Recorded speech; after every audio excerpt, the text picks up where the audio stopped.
Good afternoon. This is Mr. Veron with the answers to yesterday's problem of the day. So yesterday's problem of the day was Abe stacked boxes onto a truck. Each box he stacked had the same weight. The table below shows the total weight for a different number of boxes. So on the left-hand side, we have the number of boxes. On the right-hand side, we have the total weight. So 2 boxes weigh 50 pounds, 4 boxes weigh 100 pounds, 6 boxes weigh 150 pounds. Part A, what is the total weight in pounds of 8 boxes? Show or explain how you got your answer. Part B, based on the table, write or describe a rule that can be used to find the weight of n boxes, where n is any number of boxes. In Part C, is it possible for the total weight of the boxes Abe stacked onto the truck to be exactly 520 pounds? Show or explain how you got your answer. So here are our possible solutions. So for part A, they wanted to know what was the weight of 8 boxes. So if we look here, as I said before, this is an input-output table. So on the left-hand side, okay, we have our X, which is our input, which in this case is number of boxes. And on the right, we have our output, which is our Y, which is our total weight in pounds. So when we see an input-output table, there are a few patterns that we're looking for. So if we're looking here, there is a pattern with our X coordinate. So if we look here, our X is increasing by 2. So I've written that off to the side. And if we look here, our Y, which is our output, is increasing by 50. So if we continue the pattern, we can figure out that 8 boxes are going to be a total of 200 pounds. So that's the answer for part A. Now part B, they want us to write a rule that is going to help us solve it so that any number of boxes we can figure out the total weight. So I'm starting off with 2 boxes and I know it weighs 50 pounds. I'm trying to figure out what can I do to 2 to get to 50. Now whatever I figure out here, I also need to make sure that it works for all of these numbers. So I'd have to do the same thing to 4, the same thing to 6, and the same thing to 8, and then get these totals. So by looking at that, I'm really trying to figure out how do I get from my X to my Y, so my input to my output. So if I'm looking at this, we know that it's increasing.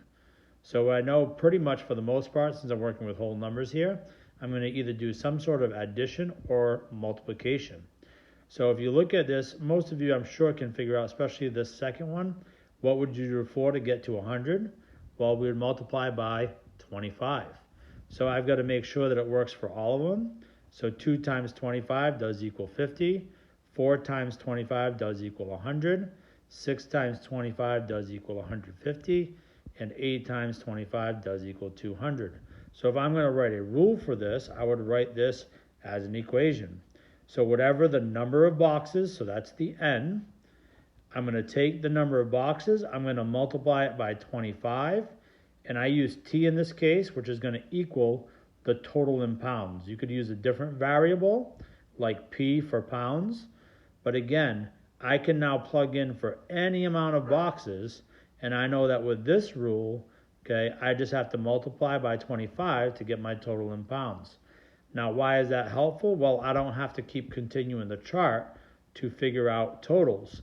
Now, if we also notice here in the chart, okay, all of these are even number of boxes.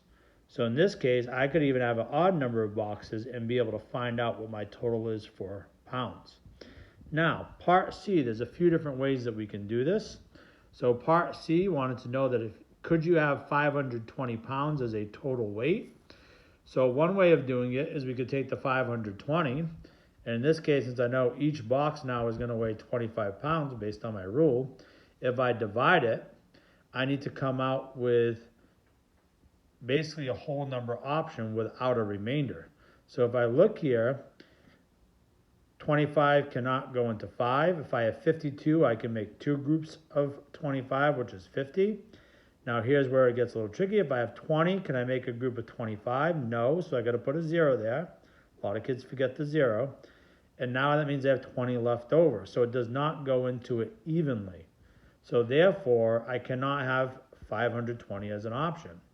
Another way to explain it would be 520 is not a multiple of 25. So it would not be possible to get a total of 520. So if we're thinking about it and we're counting by 25s, I know that if I started off with 0, it would go 25, 50, 75, 100, 125, 150, 175, 200. So we know that this would not be possible because the options around it would either be 500 or 525. Now again, that's because 520 is not a multiple of our rule, which is multiplying by 25. So hopefully those are the solutions that you got on your problem of the day. And I'll stay tuned for today's problem of the day, which will be posted later on this afternoon. Have a great day, and hopefully you did well. Bye.